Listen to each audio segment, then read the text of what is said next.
There's this voice in your head. It just keeps talking. It narrates everything, and it's often critical, or worried, or full of regret. A small setback can feel like a personal failure. A future uncertainty can become a source of deep anxiety.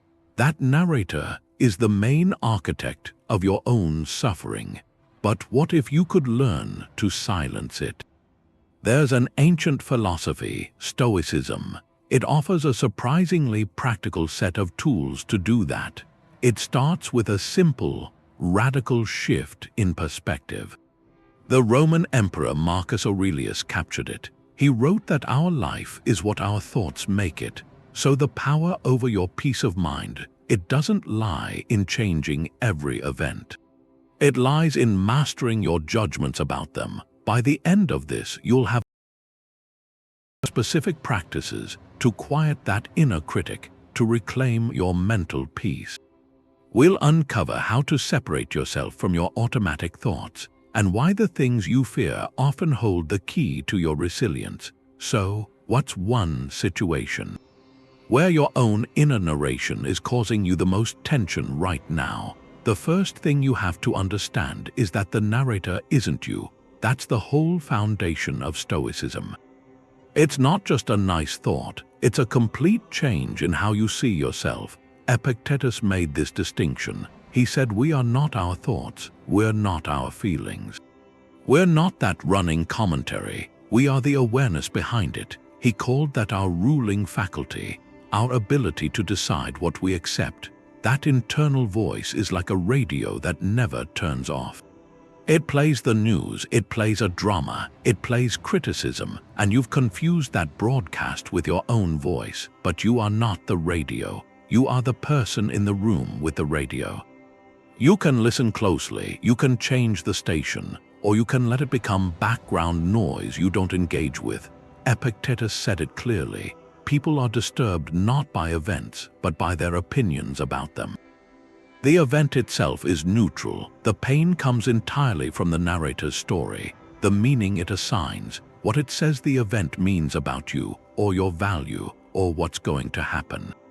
So when you feel anxiety about a meeting tomorrow, that tightness, that's not you being anxious, that's the narrator showing you a story, a vivid impression of failing, of embarrassment. Your suffering starts the instant you believe that impression is real. The moment you say, yes, this is true, this is me. The practice is simple, it's also very hard. It's to notice the narration as something separate. Think of a recent worry that felt huge. Just for a second, step back. Watch the worry like a cloud moving across the sky of your mind. See it not as a fact, but as a thought. That simple act of watching creates the separation Epictetus talked about. It opens a space between the broadcast and the listener. And in that space, your real power is. You could pause before an anxious thought and say, not so fast. That's the Stoic discipline of assent. It's putting that separation into practice. Assent just means giving your approval, your agreement. Your internal narrator is always offering you impressions. This is a disaster. That person meant to insult you. You're not good enough. Those aren't facts. They're rapid judgments delivered with this urgency of truth. Your power is in that tiny space between getting the impression and giving it your assent. In that space, you have a choice. Marcus Aurelius wrote about this in his private journal. He reminded himself to examine every impression, to ask, is this within my control? Is this an objective fact or just an opinion dressed up as one? He wasn't trying to argue with the thought. He was learning to see it for what it was, a suggestion, not a command. Make it real. Imagine you get some critical feedback on a project. Immediately, the narrator jumps in. It says, I'm a failure. They think I'm incompetent. I'll never get this right. That feeling of heat in your face, the sinking in your stomach, that's the physical reaction to you already having assented. To you having believed the broadcast. The practice is to catch that chain reaction and interrupt it. You notice the impression, you feel the emotional surge. And instead of riding the wave, you pause. You say, I see that thought, I feel that feeling, but I do not yet assent to this. I will examine it. Is the feedback about one specific task or a verdict on my entire worth? Is the person offering critique or an attack? What part of this can I actually control? By inserting that pause, you stop being a passenger on a runaway train of thought. You become the conductor. You're not suppressing the feeling. You're just refusing to let the initial catastrophic story be the final draft. So right now, bring to mind one automatic negative thought that visits you often. Maybe it's I'll never be successful, or people don't really like me. Just for today, your practice isn't to make it go away. It's to hear it and consciously whisper, I see you. But I do not yet agree. That simple act of withholding immediate agreement is how you start silencing the narrator's power. It's how you reclaim the pen to write your own story. The internal narrator wastes energy on things outside our control. Stoicism offers a filter for that. It's called the Dichotomy of Control. This idea comes straight from Epictetus. He started his handbook with a line that changes everything. Some things are within our power and others are not. What's within our power are our own judgments, our intentions, our desires, our actions. Everything else is not. The weather, other people's opinions, the past, that's not just a list, it's a tool for liberation. The narrator gets its power by refusing to make that distinction. It treats everything as if it's your job to manage. A friend is upset and the narrator says it's your fault. A plan fails and it says you should have seen every outcome. It creates suffering by holding you accountable for the whole uncontrollable universe. The Stoic practice is to apply the filter. You take a situation causing distress and run it through one question. What here is truly within my control? Let's make it practical. Say you've planned an outdoor event for weeks. The day gets closer and you check the forecast. It shows a high chance of rain. The narrator activates immediately. It spins a story of ruined plans, disappointed guests, wasted effort. It fills you with anxiety. You might even find yourself checking the weather app again and again, angrily, as if your worry could change the clouds. That's the narrator trying to control the uncontrollable. The weather is categorically not within your power. Applying the Stoic filter changes it. You acknowledge the forecast. You accept rain is a possibility. That acceptance isn't defeat, it's clarity. Then you pivot your energy to what is within your power. Can you arrange a backup location? Can you prepare some covered areas? Can you adjust your attitude, decide to find joy in the event, rain or shine? The anxiety doesn't vanish, but its fuel is gone. The narrator's catastrophic story is drained of power because you've stopped fighting a battle you can't win. You've redirected effort to the arena where you actually have agency. Your own choices, your preparations, your attitude. Marcus Aurelius reminded himself of this constantly. He wrote that tranquility comes when you stop expecting things to go as you wish and instead wish for them to go as they do, while understanding your own judgment can remain steady. So here's a reflective practice. Think of one current concern weighing on you, a work project, a relationship tension, a personal goal. Take a mental notepad and draw 2 columns. In the first, list every element of that situation within your control. Your effort, your preparation, your communication, your response. In the second column, list everything that is not. Other people's reactions, final outcomes, past events, sheer luck. Just writing this down creates relief. You see clearly where your energy is meant to go and where it's been pointlessly spent. The narrator loses its grip when you stop asking it to do the impossible. Stoics tell us to see things as they are, not as the narrator describes them. That's objective representation. It's the step that comes after you've withheld your assent. You've stopped the automatic agreement. Now you take the event and strip away the dramatic story. You see the raw material of the situation before your mind paints it with meaning. Marcus Aurelius worked on this. He wrote that we must get used to stripping away the story told about an object. To see the bare thing itself, to separate it from the value we've plastered onto it. Your internal narrator doesn't deal in bare things, it deals in loaded interpretations. It takes a neutral fact and instantly wraps it in a judgment, and that judgment is what carries the emotional charge. The practice is to unwrap it, to describe what's happening in the plainest language possible.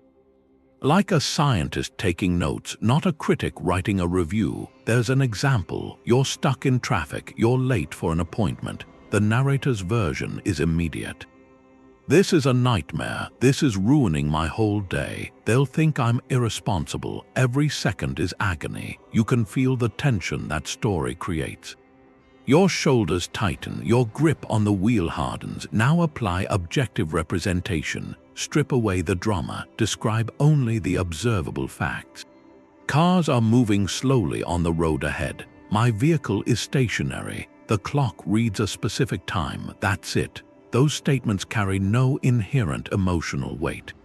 The suffering wasn't in the traffic, it was in the label of nightmare, the story of a ruined reputation you attached to it. By describing it neutrally, you drain the emotional fuel from the narrator's engine. It's still talking, but its words have lost their power to agitate you. Marcus Aurelius called this seeing the thing in its stripped-down form. He would look at a luxurious meal. See it as a dead fish, a dead bird, some fermented grape juice. He wasn't being morbid, he was practicing objectivity, removing the societal glamour. The story of prestige or pleasure, to see the material reality. This practice isn't about becoming cold, it's about becoming clear. It's about choosing your response from a place of clarity, not from a place of reactive story. So the challenge is this: pick one frustrating daily occurrence, a long line at the store, a noisy neighbor, a piece of critical feedback in an email. The next time it happens, your only task is to describe it in purely neutral language. The line has 7 people ahead of me. Sound is coming from the adjacent apartment. The email contains words that suggest a different approach. Just observe how the emotional temperature drops when you remove the loaded labels. The event is still there, but the narrator's dramatic soundtrack has been muted, and in that quiet you find the space to respond, not just react. What if every obstacle wasn't something to lament, but something to welcome? That's the Stoic idea of Amor Fati, a love of one's fate. Epictetus taught it. He said, "Don't seek for events to happen as you wish for events to happen as they do, and your life will go well." Centuries later, Nietzsche called it his formula for human greatness. It's the ultimate shift for your internal narrator. You move from fighting reality to embracing it, not with passive resignation, not a sigh of defeat, but with active, creative acceptance, seeing every event, especially the difficult ones, as the raw material you need. For building your character, your narrator is programmed to critique reality, to compare what's happening to what should be happening. Amor Fati reprograms it. It trains the voice to say, "This is what is happening, this is my material, how can I work with it? Let's make this concrete." Imagine you worked for a promotion and it went to a colleague. The narrator's default script is complaint. "This is unfair, I'm not valued, my hard work was for nothing." That script creates suffering, it casts you as a victim. Now apply Amor Fati. You take the same event, the missed promotion, and you actively embrace it as your fate in this moment. You don't pretend it feels good. You just stop resisting its reality. Then you engage with it creatively. You ask new questions. What does this situation make possible that the promotion would have closed off? Does it reveal a skill I need to develop? Does it free me to consider a different path I was too comfortable to see? Maybe it strengthens my resilience. Teaches me how to handle disappointment with grace. The event hasn't changed, but your relationship to it has transformed completely. The narrator is no longer a critic lamenting the script. It becomes an ally, helping you find the hidden direction within the plot twist. This is how you silence suffering by changing its source. you turn the obstacle into the way. Marcus Aurelius wrote that a blazing fire makes flame and brightness out of everything thrown into it.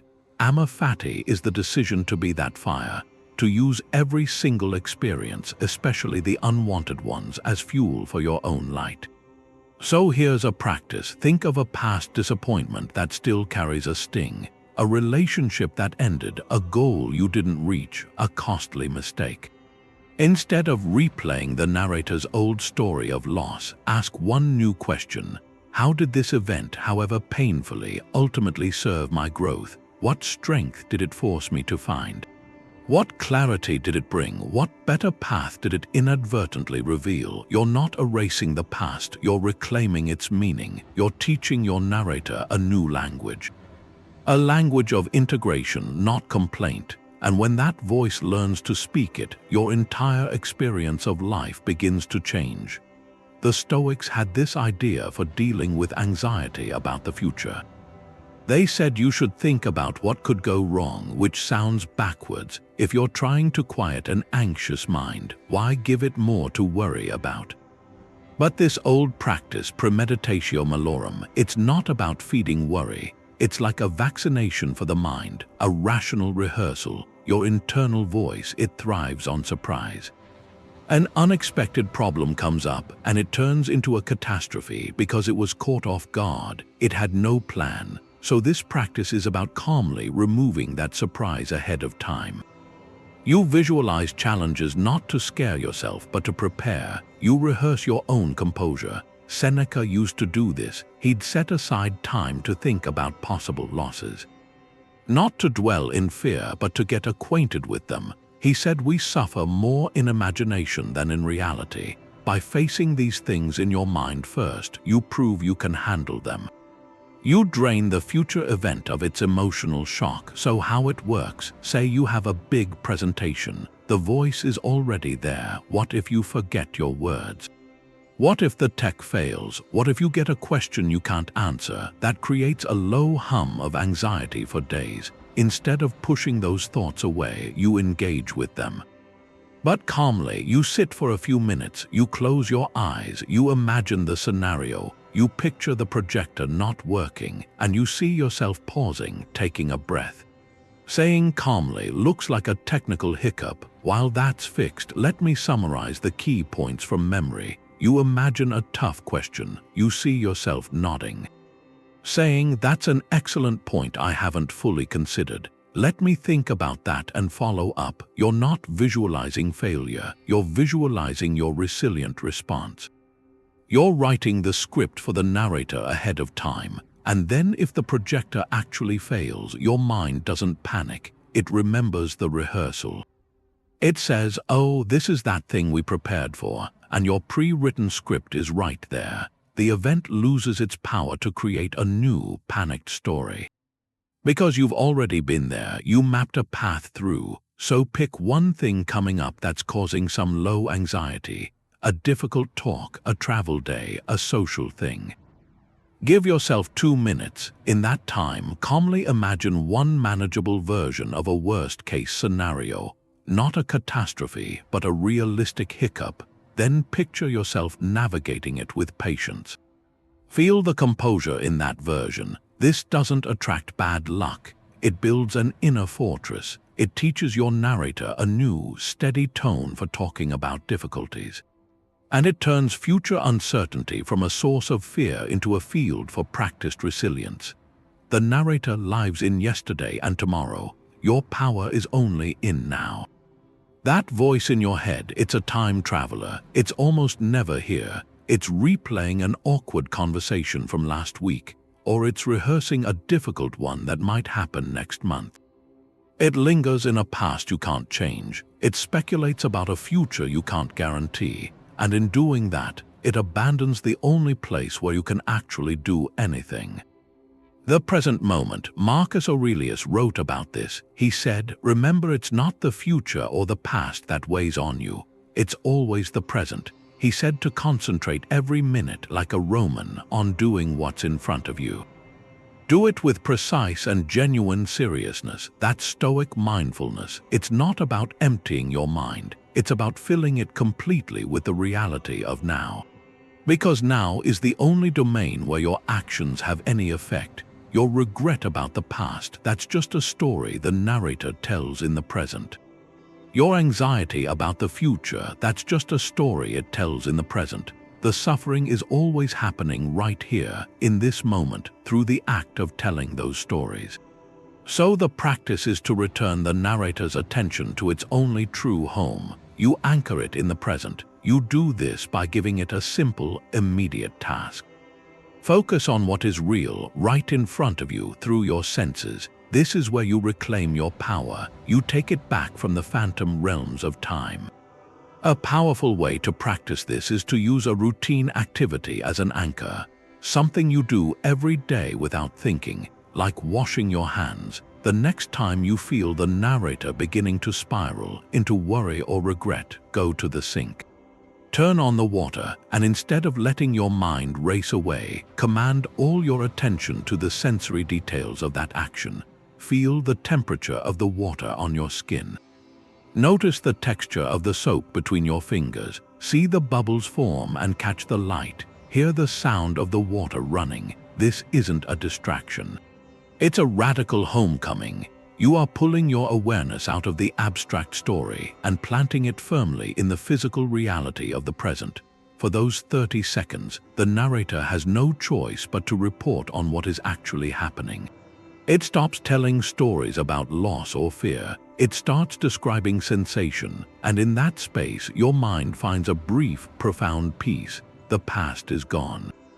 The future is not yet here. All you ever have is this single, fleeting point of now, and it is always enough. So let's practice right here. Wherever you are, just pause. Name 3 things you can physically feel in this immediate moment. The pressure of the chair against your back, the texture of your sleeves, the air on your face. Now name 2 things you can hear, the distant hum of appliances, the sound of your own breath. For these few seconds, you have successfully called your narrator back from its travels. You have anchored yourself in the only place where life is actually lived and where your true power resides. You could show that inner critic you don't need perfect comfort to be okay. The Stoics had a method for that. They called it voluntary discomfort. It's choosing small hardships on purpose, not to punish yourself, but to train your resilience. To show that narrator you're tougher than its complaints suggest. The philosopher Musonius Rufus taught this. He said practicing hardship voluntarily is like a soldier drilling in peacetime. You build strength for when real challenges come. Your narrator works on a basic assumption. It thinks your well-being depends on everything going smoothly. On constant comfort, constant approval. So the moment anything deviates, it sounds the alarm. It creates fear, complaint, a sense of victimhood. Voluntary discomfort is your counter-drill. You make a small break from comfort on purpose, and you sit with it. You watch the narrator's frantic reaction, and you calmly choose not to obey it. Seneca practiced this. Even with his wealth, he would sometimes live simply, wear rough clothing, sleep on a hard bed, eat plain food. He wrote that he wasn't preparing for poverty. He was proving to himself he could handle it if it came. He was building an inner confidence separate from his circumstances. The goal is to untie your sense of okayness from perfect comfort. So you start very small, very safely. Take a slightly cooler shower at the end, just for the last 30 seconds. Notice the immediate protest from the narrator. That voice saying this is unpleasant. Why are you doing this? Turn it back. And instead of giving in, you just observe the protest. You feel the cold water on your skin. And you realize you're okay, you're still breathing, nothing catastrophic is happening. You're experiencing discomfort and choosing to stay with it. Or walk without your headphones for a day. Let the silence or the ambient noise be there. The narrator will probably complain of boredom, of wasted time.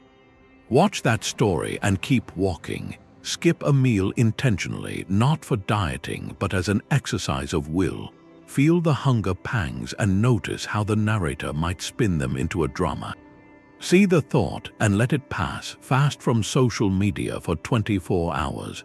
Watch how the narrator invents reasons to check, creates a sense of missing out. Your practice is to witness that urge without feeding it. In each small act, you're doing two things. First, you're building a muscle of endurance. You're proving to yourself through experience that you can handle more than you think. Second, and more important for quieting suffering, you're changing your relationship with the narrator. You're showing that its urgent complaints about minor things are not commands. They're just noise. You can hear the noise and still choose a different action. This week, pick one small, safe, voluntary discomfort. It could be sitting without distraction for 5 minutes, or drinking water instead of something else, or taking the stairs. During that, pay close attention. What does that internal voice actually say? Does it whine, rationalize, threaten? Your job isn't to argue with it, just to listen and to continue your chosen action anyway. That silent act of continuing is the most powerful reply you can give. It's you quietly proving to yourself that you're the one in charge. Not the voice that says comfort is the only path to peace. The internal narrator sees a wall. But the Stoic sees the raw material for a ladder. That's the shift, that voice in your head. It's trained to see anything blocking your plans as a problem, a source of suffering. Stoicism offers a different lens. It says the obstacle isn't a deviation from the path. It is the path. The thing standing in your way is the essential material you need to practice what matters most: your virtue, your character, your courage, patience, creativity. Marcus Aurelius wrote it plainly: the impediment to action advances action. What stands in the way becomes the way. He wasn't speaking in riddles. It was a practical instruction manual for the mind. Your goal in life, from a Stoic perspective, isn't a smooth, uninterrupted journey. It's to live with excellence of character. And you can't practice courage without something to be brave about. You can't cultivate patience without something that tests it. The obstacle provides the gymnasium for your soul. So when your narrator starts its complaint, labeling a situation as bad luck or an unfair hardship, you have a new response. You can listen, acknowledge the feeling, and then ask a different question. Not why is this happening to me, but what virtue does this situation invite me to practice? That reframes everything. The complaint becomes a call to action. Take a common, daily obstacle, a difficult colleague, someone who is consistently negative, critical, uncooperative. The narrator's default script is frustration, victimhood. This person is ruining my work environment. They're so difficult, I can't stand it. That story creates tension, resentment, powerlessness. Now apply the Stoic reframe. You look at the same person, the same behavior, and you see it as your assigned training ground. This is my opportunity to practice patience by not reacting to every provocation. This is my chance to practice understanding by considering what might be driving their behavior. This is my arena for clear communication by setting boundaries calmly, firmly. The colleague hasn't changed, but your relationship to the obstacle has been reinvented. You are no longer a passive victim of their mood. You are an active participant in your own moral development. The wall hasn't moved, but you've just been handed the bricks and mortar to build your ladder right over it. This practice turns life's friction into your fuel. So here's a simple exercise. Bring to mind one current obstacle in your life: a financial pinch, a health concern, a relational tension, a stalled project. Take a moment to write it down, just a word or two. Now, next to it, write down one single virtue this obstacle gives you the chance to practice. Is it resilience, humility, creative problem solving, compassion? Just naming it changes the narrative. The obstacle is no longer just a thing to be overcome. It is the very reason you are here, growing stronger right now. The narrator's story of suffering begins to quiet, replaced by the quieter, more powerful story of your own chosen response. one of the narrator's favorite things to do is look at someone else's highlight reel. You see these curated pictures of success, of happiness, of achievement, and then you look back at your own life, the unedited version. The comparison happens fast. It's brutal. Why is their career so far ahead? Why does their family look so perfect? Why do they have the things I don't? That habit, that automatic social comparison, it's a main fuel for the narrator's stories. The stories about what you lack, about not being enough. The Stoics saw this turmoil a long time ago. Seneca wrote a lot about envy, about restless admiration. He noticed we often become unhappy just from seeing other people's happiness. We torture ourselves. We take our own internal reality and measure it against the external appearance of someone else's life. When the narrator does this, it's making a fundamental error. It's abandoning the only project that really matters, your own progress according to your own nature. Instead, it chases phantoms, external markers that have nothing to do with your virtue or your peace. Your suffering in those moments, it isn't caused by your actual circumstances. It's manufactured by the narrator's decision to hold up a distorted mirror. Social media, of course, makes this ancient problem hyper-efficient. It delivers a non-stop stream of those highlight reels. Right into your hand, a promotion announcement, a vacation photo, a personal milestone. Any one of them can become a tiny spark for the narrator to ignite a story about your own insufficiency. The practice here isn't to condemn the tool or the people sharing their lives. The practice is to become conscious of the narrator's reflex, to see the comparison as it begins, and to consciously redirect its focus when you feel that familiar pang, that subtle contraction of envy or self-doubt. That's your signal. Pause, acknowledge the feeling. Without judgment, then, gently ask a different question. Not, why don't I have that, but am I living in alignment with my own values right now? Am I making progress on the path I've chosen? Shift the gaze from their external trophy to your internal compass. Seneca advised focusing on your own mind, making it your best friend instead of your constant critic. He suggested we spend more time in the company of great thinkers from books. They offer wisdom without triggering comparison, more time there than in the anxious crowd chasing status. This week, the task is simple but profound. Notice just one instance where you catch yourself in a comparison. It might be glancing at a colleague's new car, scrolling past a friend's seemingly perfect home, reading about an acquaintance's exciting new venture. In that moment, instead of following the narrator down its well-worn path of lack, perform a gentle redirect. Silently affirm one personal value you are honoring through your own efforts. Maybe it's integrity in your work, patience with your family, perseverance in a personal challenge. Place your attention there, on your own ground, your own journey. The highlight reel will keep playing elsewhere, but you will have taken back the remote control. You'll have reminded the narrator and yourself that the only life you are ever meant to live is your own. When the narrator makes something feel like the end of the world, you can try seeing it from the edge of the galaxy. There's a Stoic exercise for that. The view from above. It's a mental shift, a profound one. You pull your perspective back far beyond your own immediate drama. You see your life, your worry, your entire story from a distance, a great distance, and it changes everything. Marcus Aurelius used this practice constantly. In his private writings, he'd remind himself to look down on the earth from above, to see the bustling cities as anthills, the oceans as puddles, the long sweep of history as a brief flicker. He did this not to feel small, but to gain humility, a deep, calming peace. Our internal narrator uses a close-up lens. It magnifies every slight, every setback, every criticism. It tells you this is everything. The view from above adjusts that lens. It shows you your troubles, however real they feel, are small. Small within the vast theater of time and space. This doesn't dismiss your pain. It doesn't say your feelings don't matter. It provides context, a spaciousness around your worry that lets you breathe again.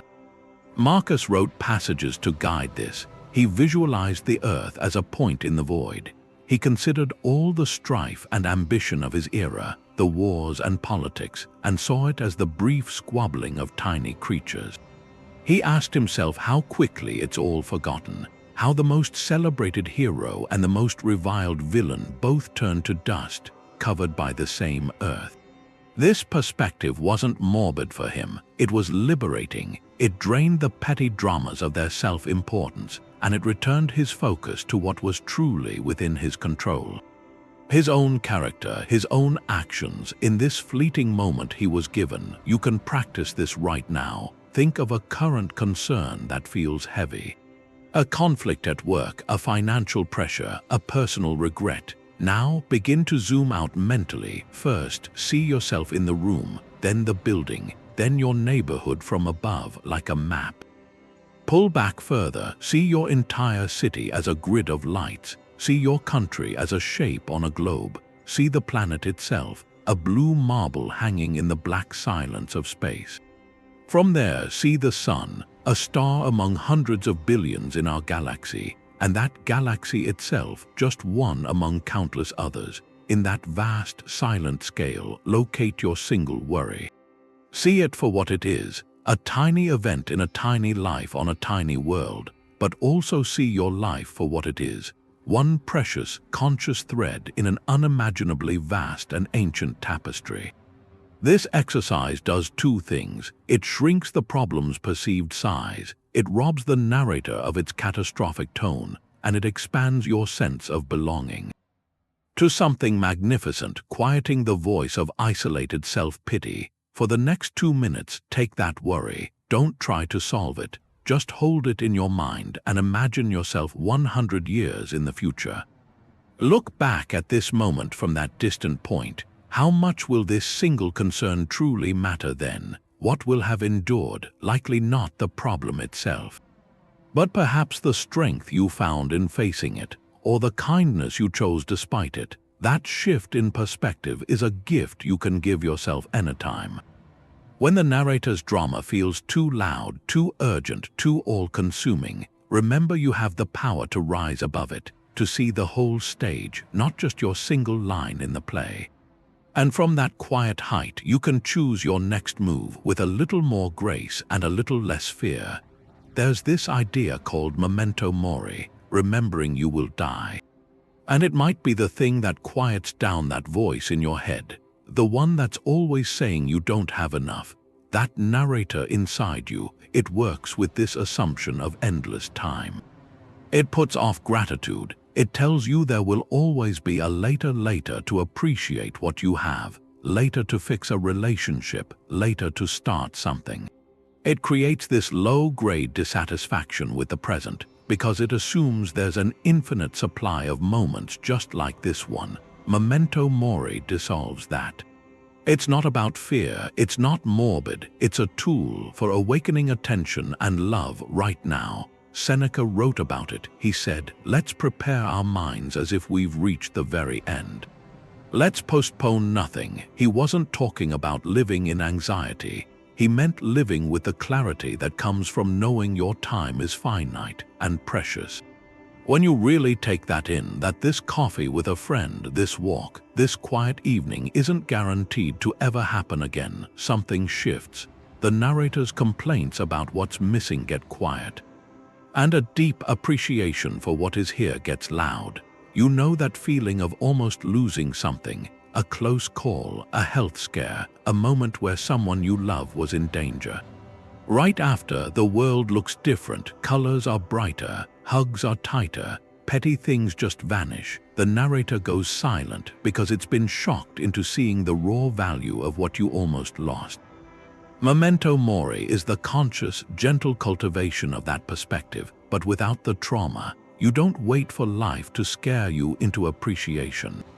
You choose to remember so you can appreciate now. Here's a way to practice it. It takes a few seconds. Next time you're doing something ordinary and beautiful, holding your child, tasting a piece of fruit, feeling the sun on your skin, pause, let the experience fill your senses. Then, in the back of your mind, introduce one gentle, factual thought. This is temporary. This moment, this feeling, this person, it's a gift I have right now. I will not always have it. Don't let it spiral into sadness. Just let the fact of its impermanence heighten the color, the texture, the sweetness. It turns an automatic moment into a conscious ceremony of gratitude. That narrator that complains about your home, your job, your life, it operates from assumed permanence. It acts like these things are owed to you forever. Remembering they are not silences that sense of entitlement. It replaces it with a humble thankfulness. You stop seeing your partner as someone who leaves dishes in the sink. You see them as a miraculous, fleeting presence in your brief journey. You stop seeing your work as a series of tasks. You see it as a temporary opportunity to contribute, to create. So today, pick one utterly ordinary thing you take for granted: the sound of rain, the comfort of your bed. The ability to breathe easily for 30 seconds. Hold that thing in your awareness, and as you do, softly acknowledge this truth. This will not last forever. This right here is a temporary miracle. Feel how that acknowledgement doesn't diminish the experience but deepens it. The narrator's voice of lack has no room to speak here. It's crowded out by the silent, overwhelming fullness of now. The narrator's good at telling you that what you want is something you need. It takes a simple preference and blows it up into a requirement. That promotion, that new car, that perfect relationship, the voice presents them as essential, as things you must have for a life worth living. And when you don't get them, or when you're afraid of losing them, that's where the suffering really starts. Stoicism gives you a way to cut through that. It draws a clear line, a radical distinction between what we actually need and what we merely prefer. The Stoics put everything in the world into two categories. The only thing that's truly good, the only thing we ever truly need, is virtue, our own excellent character, our wisdom, courage, justice, self-discipline. Everything else, your health, your wealth, your reputation, even your relationships, those go into a category they called preferred indifference. Now, indifferent doesn't mean unimportant. It means these things don't have the power to make you good or bad, happy or unhappy. They're neutral. You can prefer to have them. It's reasonable to want good health, a comfortable life. But your peace can't depend on getting them, because they're not under your full control. The moment you confuse a preferred indifferent for a true need, you hand the keys to your happiness over to the world. And the narrator becomes your commentator on everything you're lacking. Epictetus taught this. He said happiness and freedom start with understanding the distinction. He said wealth consists not in having great possessions but in having few wants. He wasn't advocating for poverty. He was pointing to the source of real wealth, an inner satisfaction that comes from wanting less, not from getting more. When your sense of enough is internal, the narrator's list of demands loses its urgency. Its voice gets quieter because it can't threaten you with not getting what you need. Take a modern example. Say your phone is a few years old, it works fine. Then you see an ad for the latest model. The screen is brighter, the camera is sharper. The narrator activates. It starts weaving a story. You need this. Your current phone is slow. It's embarrassing. It's holding you back. You imagine the social cache, the better photos. A want has been disguised as a need. The Stoic practice is to pause right there, to interrogate that impulse. You ask a simple filter question. Is this a true need for my survival and my ability to practice virtue? Or is this a preferred indifferent that the narrator has inflated? The answer is almost always the latter. You don't need the latest phone to be wise or courageous or just. You might prefer it, it might be nicer, but your core well-being is intact without it. Seeing that drains the craving of its power. The desire might still be there, but it doesn't carry the weight of necessity. You're free to choose rather than being compelled by a story. This week, try a clarifying exercise. bring to mind 3 things you strongly desire right now. A material object, a career milestone, a specific outcome in a relationship. Write them down. Next to each one, categorize it honestly. Is this a true need for my virtue and survival, or is it a preferred indifferent? For most of us, nearly everything on that list will be in the second column, and that's okay. The goal isn't to stop wanting things, it's to see them for what they are: preferences, not requirements. This act of reclassification is a command to the narrator. It says, I see your sales pitch. I acknowledge this would be nice to have, but my peace does not depend on it. And in that space of clear seeing, a quiet freedom begins to grow. There's a place inside you, a quiet space, that nothing outside can touch. The Stoics had a name for it: the Inner Citadel. Marcus Aurelius wrote about it: a fortress but not made of stone, built instead from your own judgments, your own principles. It's a kind of sanctuary you carry, where who you are stays intact no matter what's happening out there. The narrator, that voice that complains about other people, about bad luck, about things being unfair, that voice is outside the walls. It's shouting from the marketplace, from all the external events, but inside the citadel it's quiet, a deep quiet. Marcus talked about retreating into this self. He wrote that people look for retreats, country houses, the seaside, but he said that's missing the point, because you can retreat into yourself anytime. Nowhere is more peaceful, more trouble-free than your own mind. That's the citadel. It's not about leaving the world. It's about building an interior world so strong that the chaos outside can't decide your peace. You build it brick, by reflecting on what you value, by choosing to act with integrity, even alone, by judging only what's in your power. When criticism comes, unfair criticism, the narrator's instinct is to take it inside. To let it bounce around, to believe it, to fight it, to let it change your whole day. Building an inner citadel changes that. You hear the criticism. You know it arrived, but you don't just open the gates, you check the principles inside first. Did I act with good intention? Did I do my best? If your own review finds integrity, then the unfair criticism stays outside. It loses its power to hurt because your sense of worth is tied to an internal standard, not an outside opinion. It becomes like weather against a solid house: loud, maybe, but it can't get inside. All the practices we've looked at, separating from the narrator, examining impressions, the dichotomy of control, embracing fate, each one is a brick. They're the masonry of your character. A citadel isn't built in a day. It's maintained through small, consistent acts of principle, choosing honesty when a lie is easier, patience when frustration is justified, acting justly even when you could get away with less. So here's a prompt, a way to lay a cornerstone.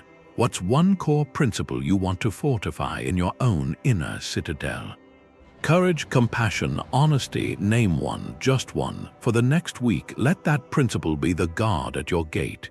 In moments of decision, of reaction, of stress, ask silently, does this strengthen or weaken that principle? Your answer will guide you inside the walls to the quiet center, where your true self is, undisturbed and free. Journaling is a way to talk back to your own narrator. It's taking that internal voice and putting it on the page so you can see it, and then you can answer it. For the Stoics, this wasn't just advice, it was philosophy in practice. Marcus Aurelius wrote the Meditations as a private journal, never meant to be read. It was his nightly dialogue with himself, a way to untangle his own thinking, to correct his own distortions, to remind himself of the principles he wanted to live by. He was talking back to his internal narrator, using Stoic wisdom to do it. Writing creates that distance. A thought in your head feels like truth. It feels like you, but when you write it down, it becomes an object, separate. Something you can look at, you can examine it, you can question it, hold it up against your principles and see where it bends. The exercise itself is simple. It has two parts. First, you externalize the noise. You take that nagging thought, the complaint, the worry that's been looping, you capture it in writing.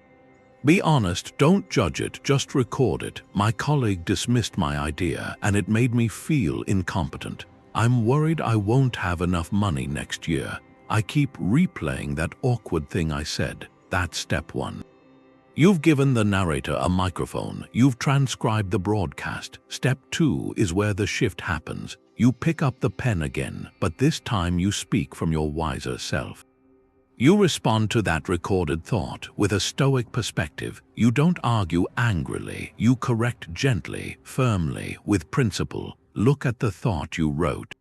Ask the Stoic questions. Is this within my control? Is this a fact or an interpretation? What virtue does this situation invite? Then write your response. To the first thought, you might write, my colleague's reaction is outside my control. My task was to share my idea with clarity, which I did. My worth isn't determined by a single reaction. I can choose to follow up with curiosity, not resentment. To the financial worry, you could write, worrying about a future I can't predict drains my present. My control lies in my current choices, spending wisely, seeking opportunities. I'll focus my energy there, not on phantom fears. This isn't positive thinking.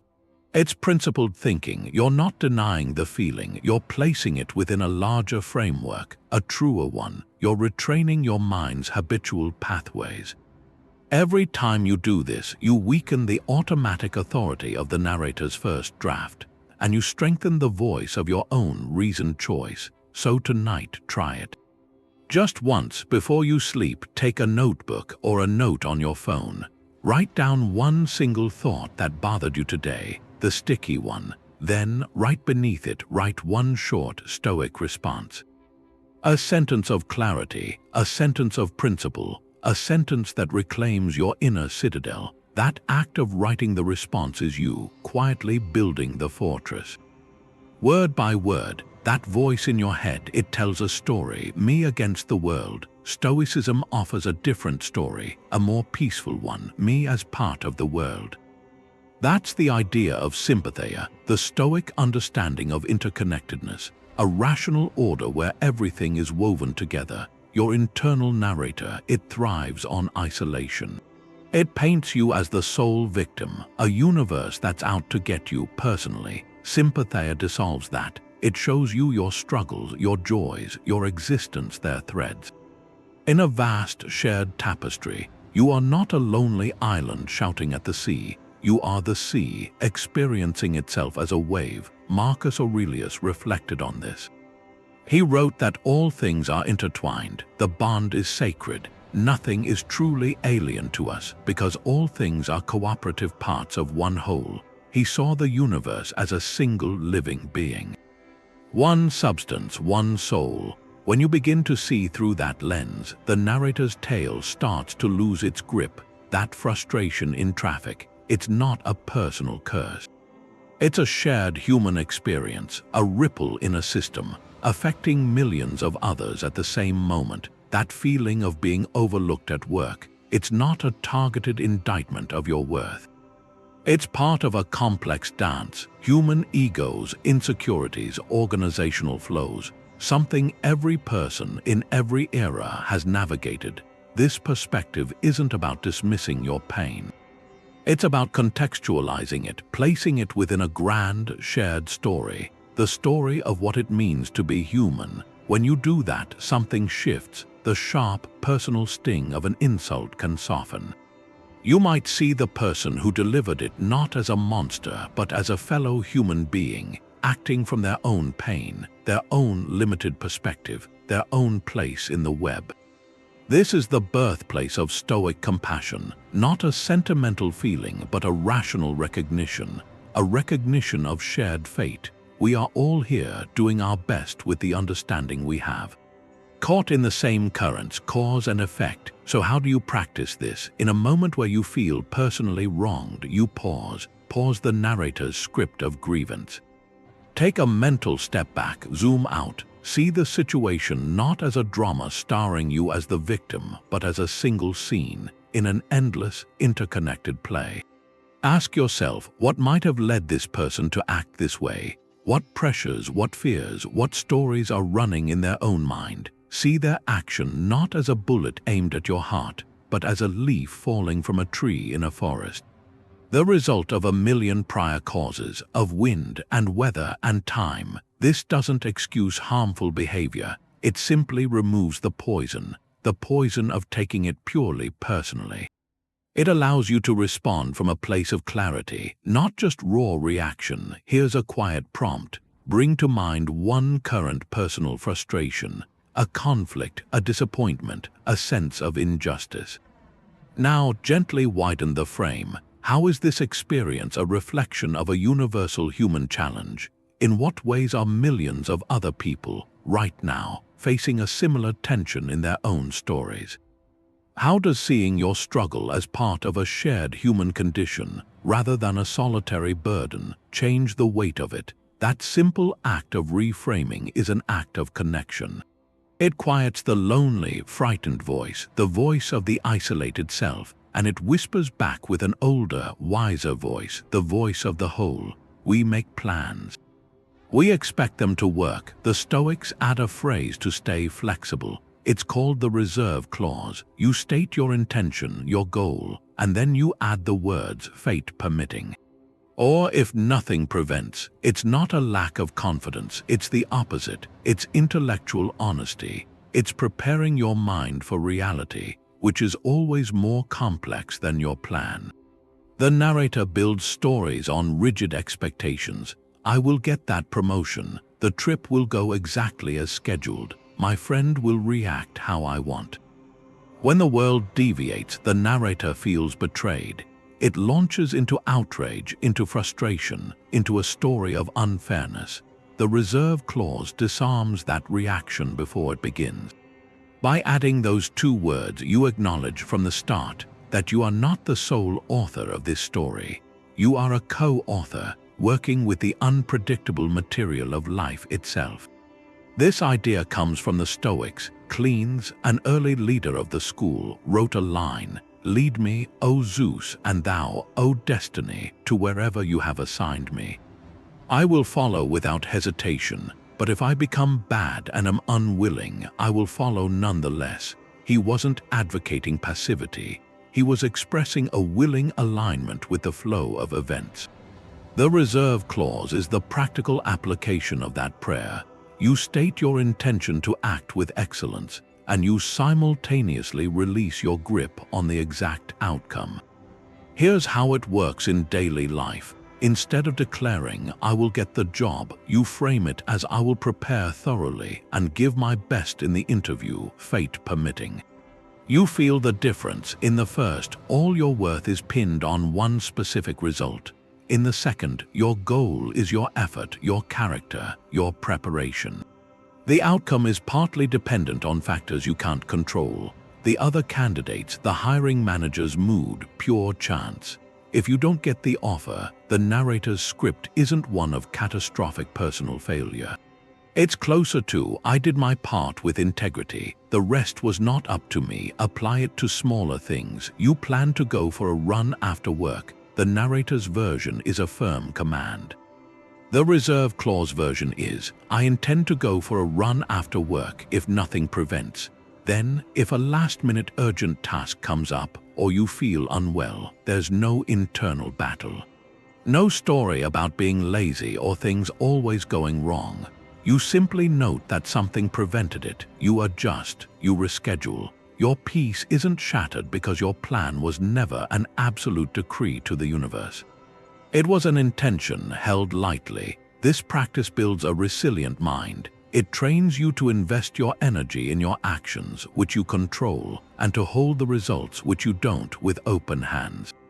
The emotional payoff is enormous. You move through the world with determination, but without the brittle rigidity that leads to suffering when things bend.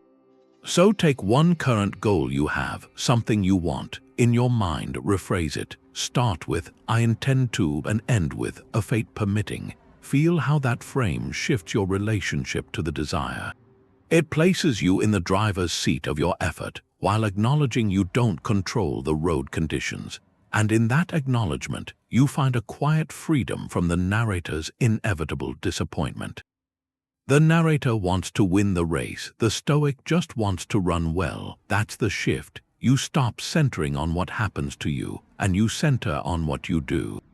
Virtue, the only real good the Stoics talked about, that's all in your choices, your intentions, your effort. It's not in the trophy or the applause or the final score. The narrator suffers because it's always auditing outcomes, measuring your worth by a ledger of wins and losses you can't fully control. Peace comes when you stop keeping that score. And you start paying attention to the quality of your own motion. Epictetus had an image for this. He compared life to an archer. A skilled archer does everything within his power. He picks the best bow, he trains his body and his eye, he takes careful aim, accounting for the wind. He releases the arrow with a smooth, focused intention. And then the arrow flies. Whether it hits the target can depend on a sudden gust, a movement of the target, a flaw in the arrow he didn't see. The archer's excellence, his virtue, is complete in the shot. The hit is just a preferred indifferent. To tie your sense of success or failure to the hit is to hand your peace over to the wind. Your job is the shot. The clean release, the rest isn't your business. That understanding cuts a deep channel for your energy. The anxiety from wanting a specific outcome, it's like trying to push the river. You exhaust yourself fighting currents you can't command. Focusing on action is like learning to swim with the current of your own principles. You direct your effort where it has actual force. In your preparation, your sincerity, your commitment to the process itself, take a creative project, writing a book, composing music, building a business. The narrator's fixation is on the outcome. Will it be a bestseller? Will it go viral? Will it be praised? That fixation is a poison to the work. It makes every sentence feel high stakes. Every note heavy with expectation. The joy of creation gets buried under the fear of reception. The Stoic practice is to pour your entire soul into the work itself. To fall in love with the daily discipline of showing up, of shaping the idea, of solving the small problems. Your control lies in the integrity of your effort.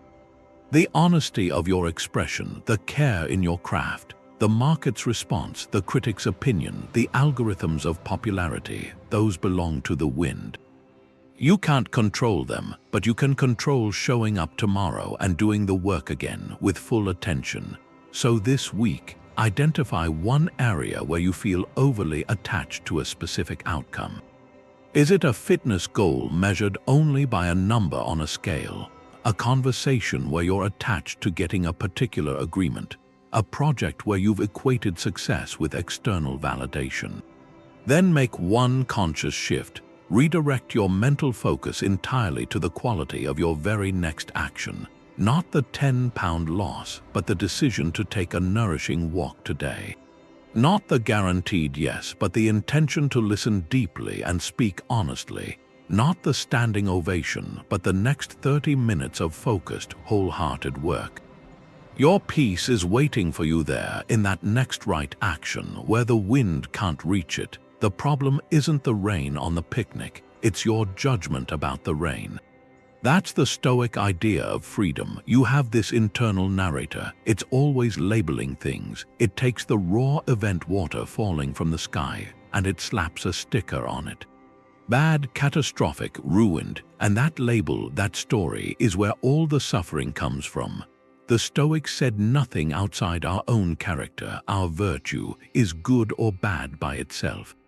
It's indifferent. Our power is in suspending that automatic judgment, in not letting the narrator write the headline. Marcus Aurelius wrote it clearly in his private journal. Choose not to be harmed and you won't feel harmed. Don't feel harmed and you haven't been. He wasn't talking about physical pain. He meant the deeper harm. The psychological suffering we create when we label an outside event as an attack. The event itself is just physics. molecules in motion, the meaning, the emotional charge, that's something you assign. And you can choose to assign a different meaning. Take the rain on the planned picnic. The narrator's first interpretation is a story of loss, wasted effort, disappointed friends, a spoiled day. That story feels true. It feels like the event itself, but if you step back, see the event stripped down, precipitation is occurring, that's all. It's not good. It's not bad, it just is. From that neutral point, you have a choice. You can follow the narrator into complaint, or you can choose a different response. You can practice adaptability by moving indoors. You can practice cheerfulness by finding joy in the sound of the rain, the coziness of the change. You can practice resilience by not letting the weather dictate your mood. The rain becomes raw material for building your character. It's no longer a bad thing, it's an opportunity. This applies to more than weather, a project cancellation at work. The narrator calls it a career setback, a personal failure. The Stoic practice is to see it as a change in circumstances. It's neutral. What matters is your response. Does it let you practice integrity in how you communicate the news? Does it invite patience as you navigate the change? Could it open space for creativity, for a new direction? The event itself didn't harm you. Only your judgment that it shouldn't have happened can do that. So here's a simple exercise. Think of one recent event you immediately labeled as bad. A flat tire, a critical comment, a missed opportunity. Set a timer for 2 minutes. Your task is to list 3 neutral or potentially positive aspects of that exact same event. Not forced silver linings, but factual observations. The flat tire forced a slowdown, a pause in your hectic day where you noticed the sky. The critical comment, stripped of its tone, contained one piece of actionable feedback. The missed opportunity freed up time and energy for something you had neglected. This isn't about pretending it felt good. It's about proving to yourself the label isn't the only truth. The event is multifaceted. Your narrator only showed you one side. By consciously looking for others, you weaken its authority. You reclaim your right to interpret your own life. Just asking a different question can change everything. Instead of "why is this happening to me?" you try saying "thank you for this chance to grow." That's where Amor Fati becomes real. It's gratitude, but aimed directly at the hard things, because ease doesn't build resilience. Comfort doesn't create wisdom. The toughest parts of your life, the ones your narrator calls pure misfortune, those are often the most instructive pages. And thanking them, that's a direct way to disarm the narrator's deep resentment. It takes the energy of complaint and turns it into acknowledgement. Epictetus had a way of seeing this. He pictured life's difficulties as training exercises. From a tough but caring coach, the coach doesn't give you heavy weights to crush you. They're given to make you stronger. The obstacles aren't there to see you fail. They're designed to increase your skill, your endurance. When you look at a challenge and can honestly say, "Thank you for this training," you're seeing through the eyes of the student. Not the victim, you're accepting the weight as a gift for your development. The narrator wants to drop the weight and walk away complaining. The Stoic practice is to adjust your grip. To feel the strain in your muscles and recognize that sensation. That's growth happening in real time. To make it real, you start with a brief thank you note. Not to send, just to write for yourself. Think of a past challenge that felt overwhelming. A job lost, a heartbreak, a period of illness. Write a few lines of thanks to that situation. Or to the person, focus only on the strength or the lesson it forced you to find. Thank you for teaching me how to stand on my own. Thank you for showing me my own patience. Thank you for clearing away something that was no longer right for me, even though it hurt. This isn't about forgiving injustice or pretending the pain wasn't there. It's about reclaiming the meaning of the event. You're stating that the narrator's old story of pure loss is incomplete. You're highlighting the gain woven into the difficulty. So right now, bring to mind one current difficulty, a source of stress, a person who tests you, an uncertainty. Instead of battling it mentally, just for a moment, try this. Mentally address that difficulty. Say, thank you for demanding that I develop more patience right now. Thank you for calling on my courage today. Thank you for being the gym where my resilience gets its workout. Feel how that simple statement shifts the energy. The problem hasn't vanished, but your relationship to it is no longer purely adversarial. You've acknowledged its role as your unlikely teacher, and in that acknowledgement, the narrator's voice of resentment begins to quiet, replaced by the quieter, steadier voice of a student. Ready to learn, that internal voice has a vocabulary it prefers. It leans on words like disaster, ruined, never, always. It can take a minor inconvenience and frame it as a complete nightmare.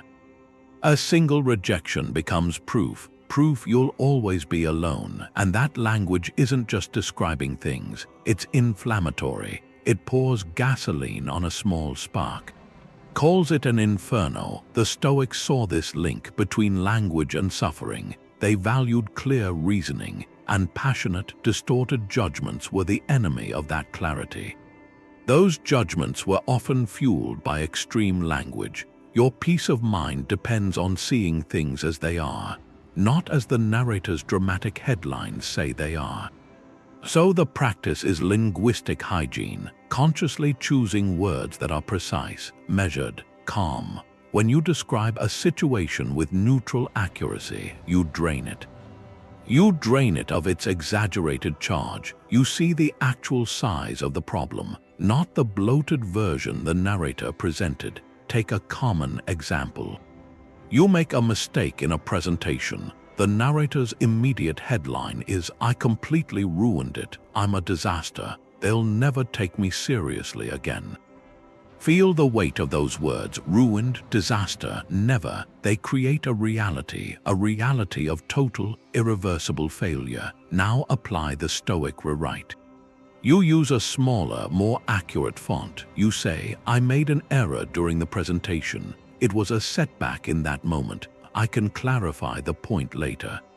See the difference? The event is the same, but the emotional landscape is transformed. One story creates a pit of shame, the other outlines a manageable situation. A situation with a potential next step. This isn't about lying to yourself. It's not empty affirmations. It's about reporting the facts, not the fear.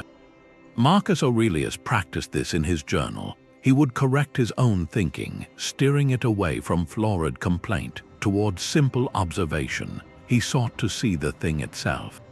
Without the added soundtrack of lament, your narrator's catastrophic language is that soundtrack, and you have the power to lower the volume simply by choosing different words. So here is a reflective prompt. Bring to mind one recent strong negative thought, a time you felt genuinely upset or defeated. Write down the exact sentence your narrator used. Now rewrite that sentence. Strip out the extreme language, the absolutist language. Replace disaster with challenge. Replace never with not this time. Replace ruined with complicated. Make the statement specific, factual, and small. How does the rewritten version feel in your body, the tension in your shoulders? The knot in your stomach, does it loosen, even just a little? That slight relaxation is the space where your reasoned response can begin. It's the quiet that follows. When you stop yelling inside your own mind, the narrator makes the storm feel permanent, like it's the new climate. That anger, that sadness, that sharp anxiety your inner voice can create, it presents these feelings as the permanent state of your world. As if the storm has settled in for good, as if it's changed the landscape of who you are. Stoicism offers a different view, a liberating one. Your emotional weather is temporary. Every feeling, no matter how powerful, is a passing condition. It's not the core of your being. Marcus Aurelius reflected on this, on transience. He reminded himself that everything is ephemeral. Both what remembers and what is remembered. Our mental state is in constant flux. A feeling arises, it peaks, then it subsides like a cloud formation.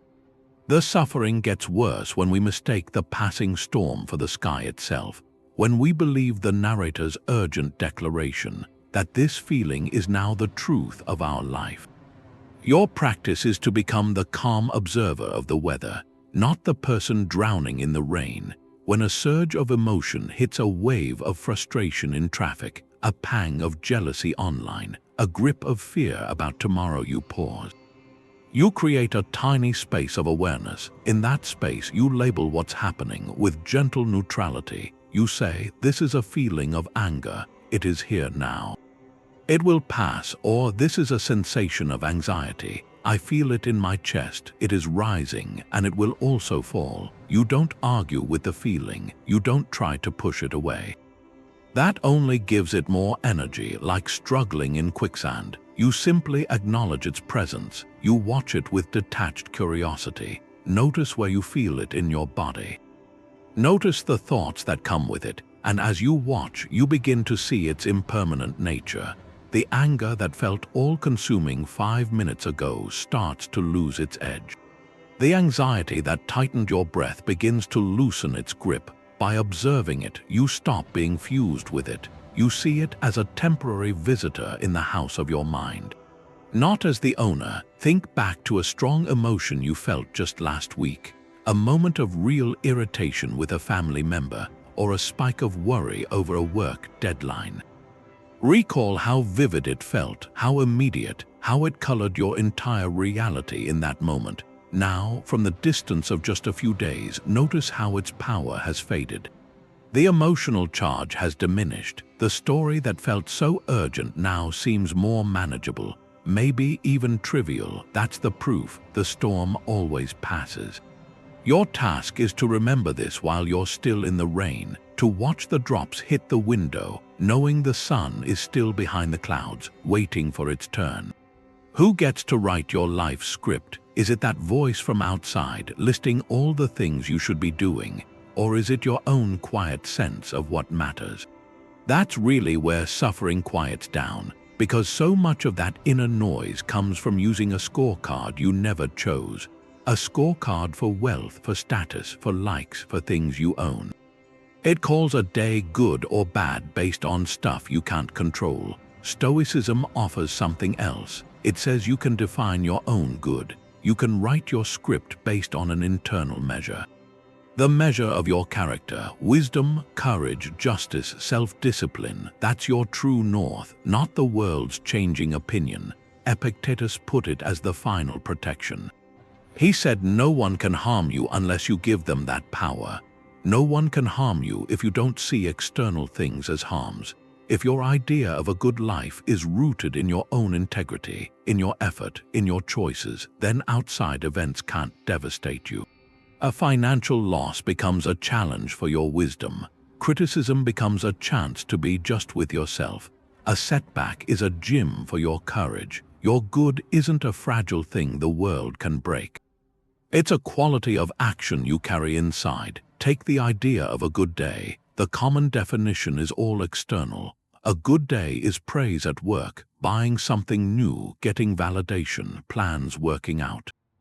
On that day, the narrator is quiet, even cheerful, but that peace is precarious. It depends completely on the outside world cooperating.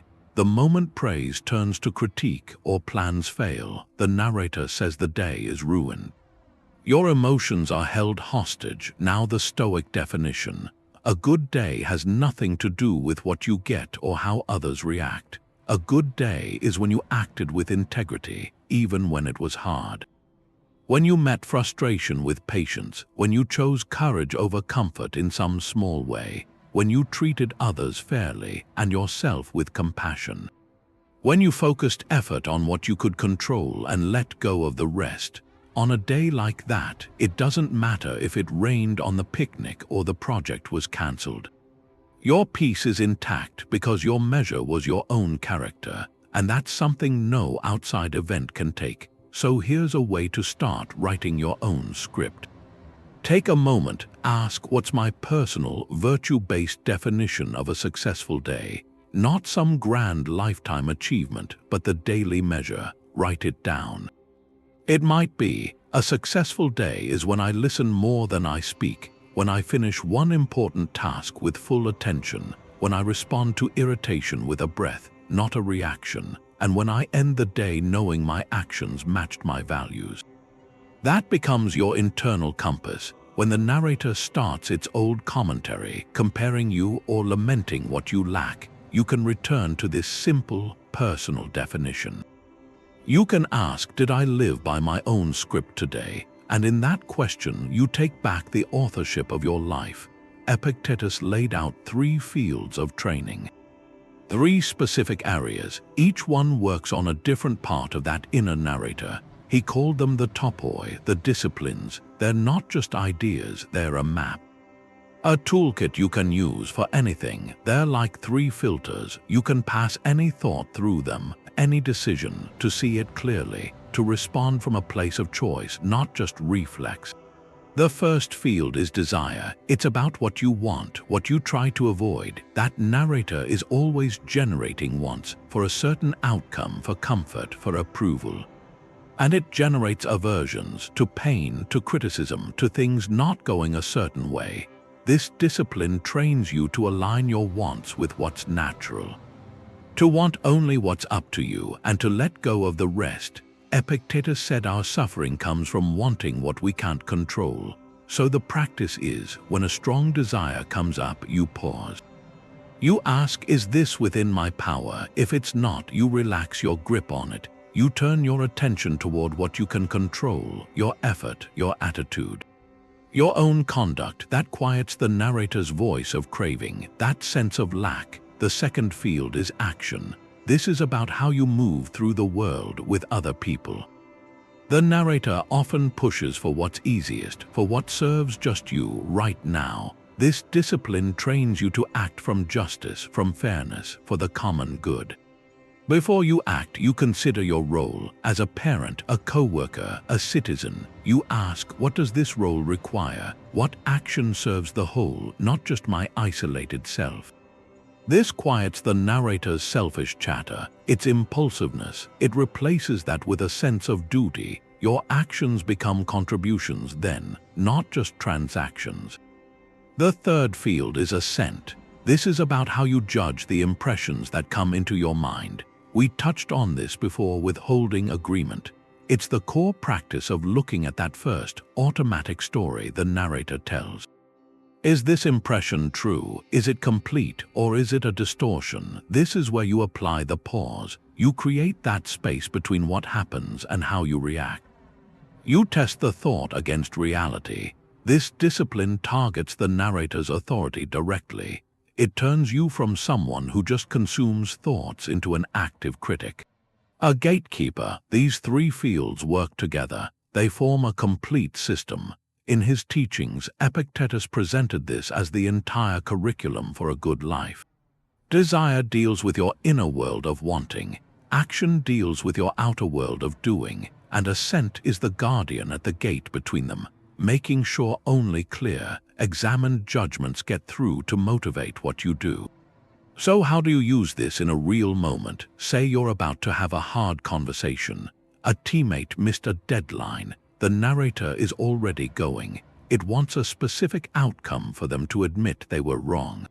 It wants to avoid conflict. It judges the situation as an injustice against you. Now apply the 3 filters. First, desire. Is the outcome I want their specific apology within my control?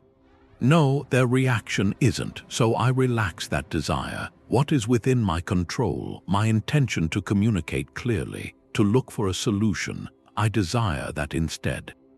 Second, action. Given my role as a teammate, what action is just? What serves the common good? It's to address the issue directly but kindly, to focus on what the project needs, not on blame. To listen, not just speak. My action is guided by that. Third, assent. I examine my initial judgment, my impression that this person deliberately wronged me. Is that true? Maybe they hit an obstacle. Maybe they were overwhelmed. I withhold full agreement from the catastrophic story. I choose to go into the conversation with curiosity, not with certainty of their guilt. Running the situation through that three-part filter changes it. The narrator's agitated monologue of blame and dread gets quiet, replaced by a calm, principled plan. You're not at the mercy of the story anymore. You're using a system to navigate it. Your practice is to apply this system once today to one small decision. It could be how you answer a critical email, or whether you have that unhealthy snack, or how you spend your first free hour. Before you act, pause, ask the three questions silently. What do I truly want here, and is it within my control? What action would be most just? Have I examined my first judgment about this just once? Let the clarity of that structure guide you. And notice how the noisy, persuasive voice of the narrator suddenly has much less to say. The Stoics had this idea of perfect wisdom. They called it the sage. It's a mental model, a person who's perfected reason, who lives in complete harmony with virtue. They feel no irrational passions. They make no errors in judgment. They act with flawless justice and courage. No real person has ever achieved it. Not Marcus Aurelius, not Seneca, not Epictetus. They all wrote about their own struggles, their own lapses. The sage is a North Star. It's not a destination. It's a point on the horizon to orient your journey, a reminder of the direction. Your internal narrator loves to measure you against impossible standards, then criticize you for falling short. But that's not the point. The point is to borrow the sage perspective just for a moment, to see your situation through a clearer lens. When you're tangled in a reactive emotion, caught in that script of blame or panic, you can pause. You can ask a simple question. How would a perfectly wise and just person perceive this? How would they respond? That question lifts you out of your personal, heated viewpoint. It places you in a seat of calm objectivity. The sage doesn't see an insult as a personal attack. They see it as a reflection of the other person's state of mind. The sage doesn't see a financial loss as a catastrophe. They see it as a change in external circumstances, something that calls for practical adjustment. The sage doesn't feel anxiety about a future they can't control. They focus their full attention on the action they can take right now. By asking this, you're not pretending to be perfect. You're accessing a template for a wiser response. You're giving your mind a new script to follow, one written by principle instead of impulse. Imagine a moment of sharp irritation. A coworker takes credit for your idea in a meeting. The narrator's immediate script is outrage, plotting revenge, simmering resentment. It tells a story of injustice and personal victimhood. Now insert the pause. Ask, how would the sage perceive this? The sage would see a person acting from insecurity, from a lack of understanding. They would see the action itself as regrettable, but not as a definitive harm to their own worth. Their worth is internal. The sage's response would be measured. Maybe a private, calm conversation to clarify contributions. Maybe a decision to focus on the quality of their future work, knowing their integrity is intact. The goal isn't to become an unfeeling statue. It's to model your reaction on a pattern of wisdom rather than a pattern of reactivity. The sage provides that pattern. So here's a quiet prompt. Bring to mind one current small challenge, a minor frustration, a simmering tension, a nagging worry. Now, for just a minute, close your eyes. Imagine the calm, principled response of an idealized wise person. Not what you would do, but what they would do. See the patience in their posture. Hear the clarity in their internal monologue. Feel the steady composure in their chest. Then open your eyes. You don't have to be that sage, but you can choose to take one small step in that direction today. In the space between their imagined response and your old habit, your freedom waits. There's this old Stoic exercise, the evening review. You look back over the day. It's not really about judging yourself. It's more like training your attention, a daily audit of your mind's habits. Seneca did this every night. he said sleep comes most peacefully when the soul has been called to account. He'd ask himself questions: where did I go wrong today? What did I do? What duty did I leave undone?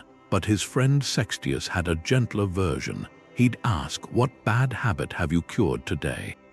What fault have you resisted? In what way are you better? That nightly pause turns your life into a kind of curriculum. You're not just living the days. You're learning from them. The goal isn't to list failures with regret. It's to spot patterns, to see where that internal voice took over and where you managed to guide it back. It's self-awareness, not self-criticism. You're gathering data on the narrator's tricks so you can anticipate them tomorrow. There's a simple 3-question format you can use. It takes a few minutes. First, where did I act with virtue today? Look for the small victories. Maybe you listened patiently when you wanted to interrupt. Maybe you chose honesty where a white lie would have been easier. Maybe you met a delay with a calm breath instead of frustration. That question trains your mind to spot the good, which the narrator often overlooks. Second, where did the narrator lead me astray? Be a gentle detective. Identify one moment where the automatic story caused suffering. Did you spin a brief email into a tale of disapproval? Did you waste energy worrying about a future event you can't control? Name the pattern without berating yourself. Just note, there's that old habit of catastrophizing again. Third, based on this, what's one small improvement for tomorrow? This is the proactive step. It's not a grand resolution. It's a tiny, specific adjustment. If the narrator got hooked on social comparison today, your improvement might be, tomorrow I'll leave my phone in another room for the first hour awake. If you lost patience with a family member, it could be, tomorrow I'll take one full breath before responding when I feel that tension. That final question turns insight into action. It closes the loop. Seneca said this review was soothing, that it let him sleep deeply, having reconciled with himself. The act of reviewing is an act of integration.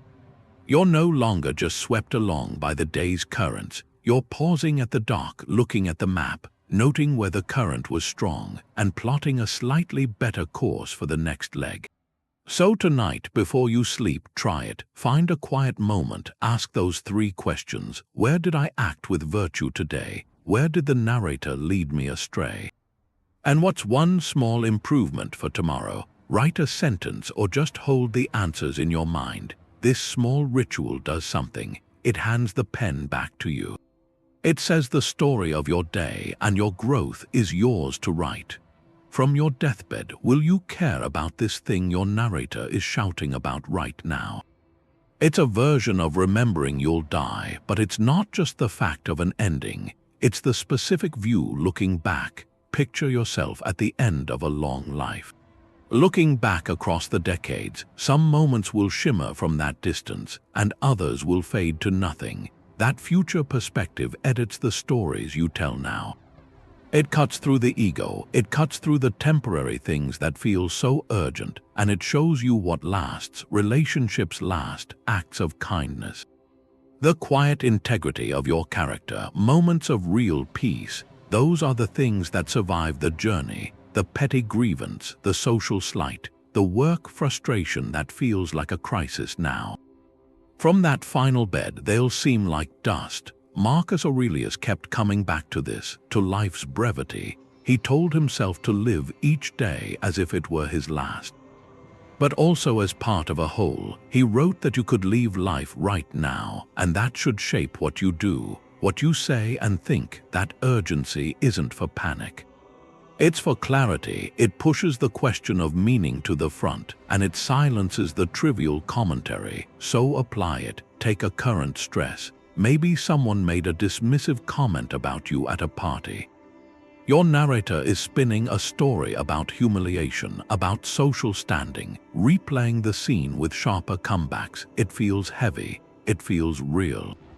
Now project forward. See yourself as an older person, resting, reflecting on a full life. From that peaceful place, look back at this specific evening.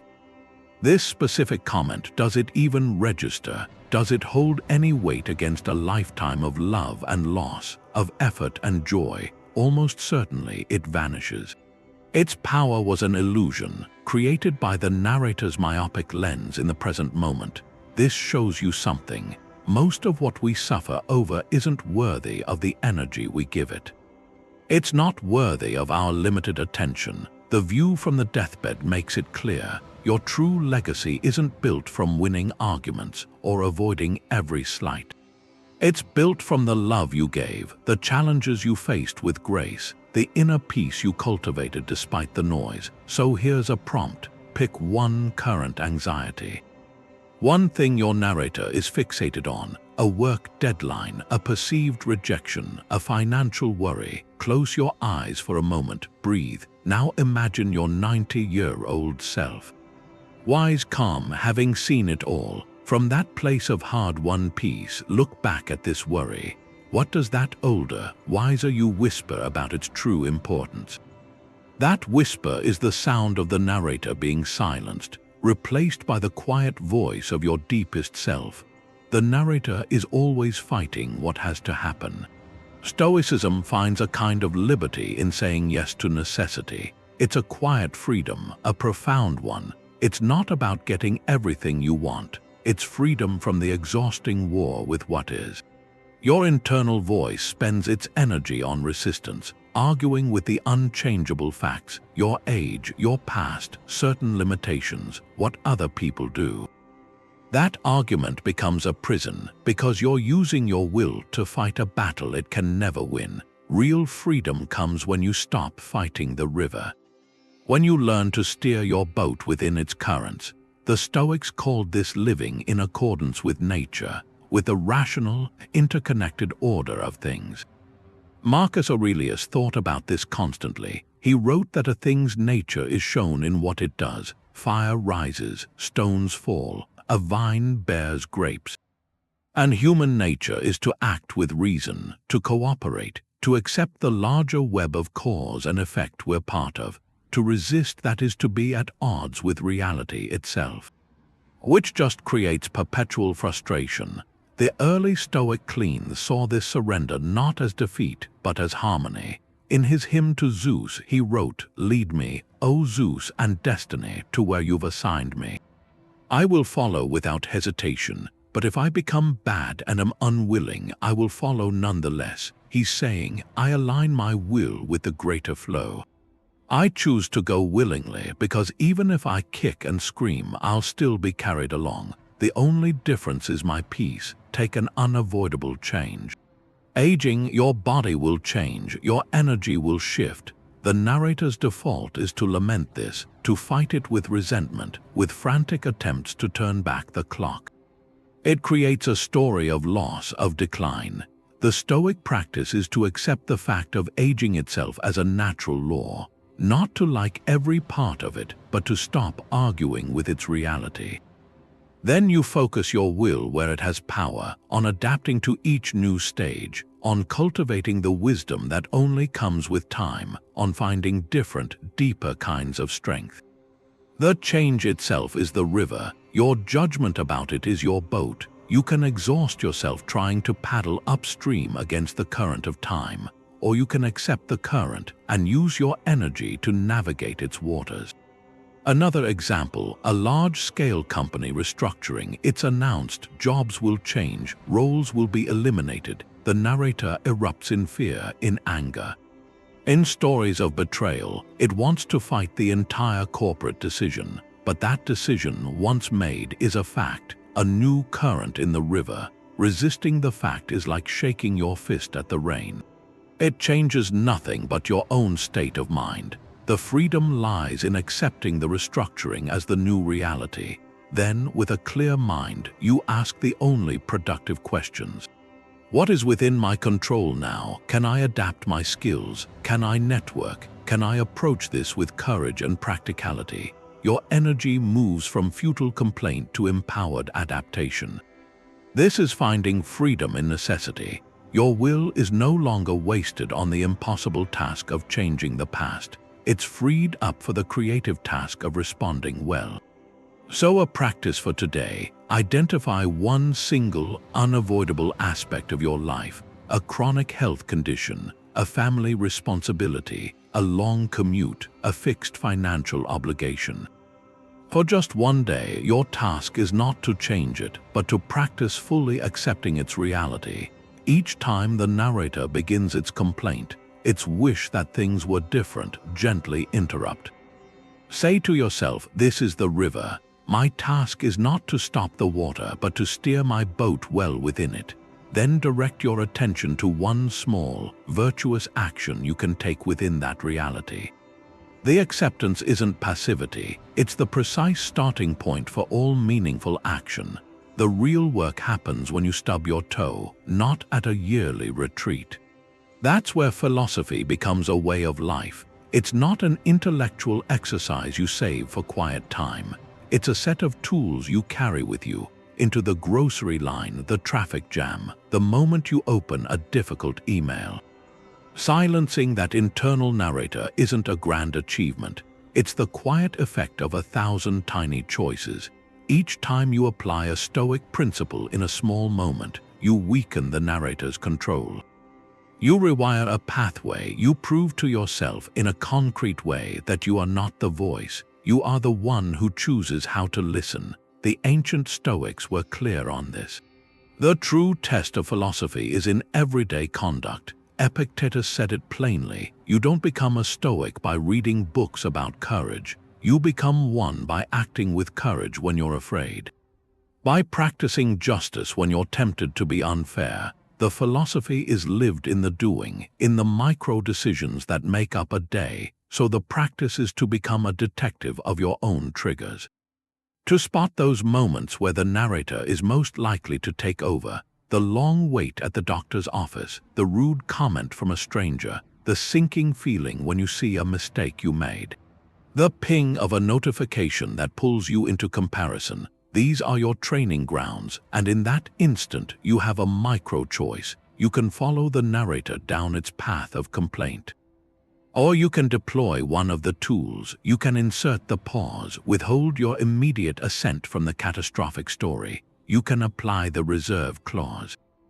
I intended for this meeting to go smoothly, fate permitting. You can practice objective representation. Describe the event in plain language. The person used a sharp tone.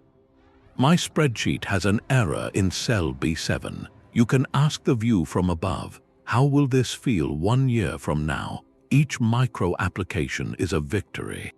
It doesn't need to be perfect, it just needs to be conscious. That conscious interruption is how you build your inner citadel, one brick at a time. So here is a final, practical challenge.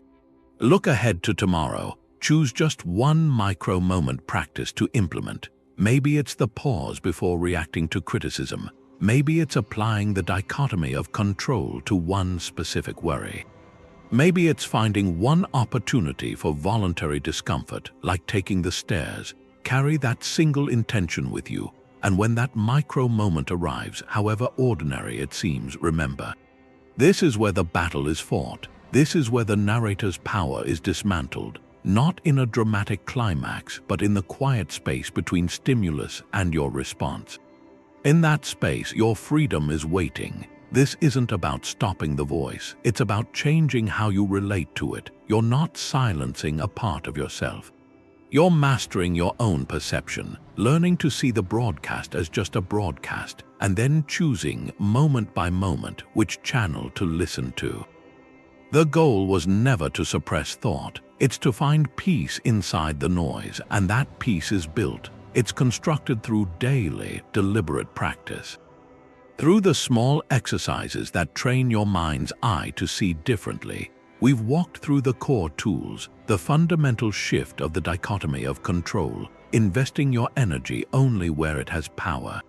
The discipline of assent, creating that pause between an impression and your agreement. The art of reframing obstacles into opportunities, and training your focus to rest in the present moment, the only place where life is actually lived. These aren't just ideas, they're practices for a lifetime, and the tranquility they promise is real. Seneca captured this. he wrote that a mind disciplined by philosophy is a fortress. No place is more peaceful, more free from trouble than our own souls when we've retreated into them. That retreat isn't an escape, it's a homecoming. To the quiet center where your true power resides. As you begin to apply these principles, be patient with yourself. The narrator has had a lifetime of practice. Your counter-practice will take time. Approach yourself with the same compassion you'd offer a student learning a new skill. There will be days you forget the tools. Days the old stories feel overwhelmingly loud. That's not failure, it's part of the training.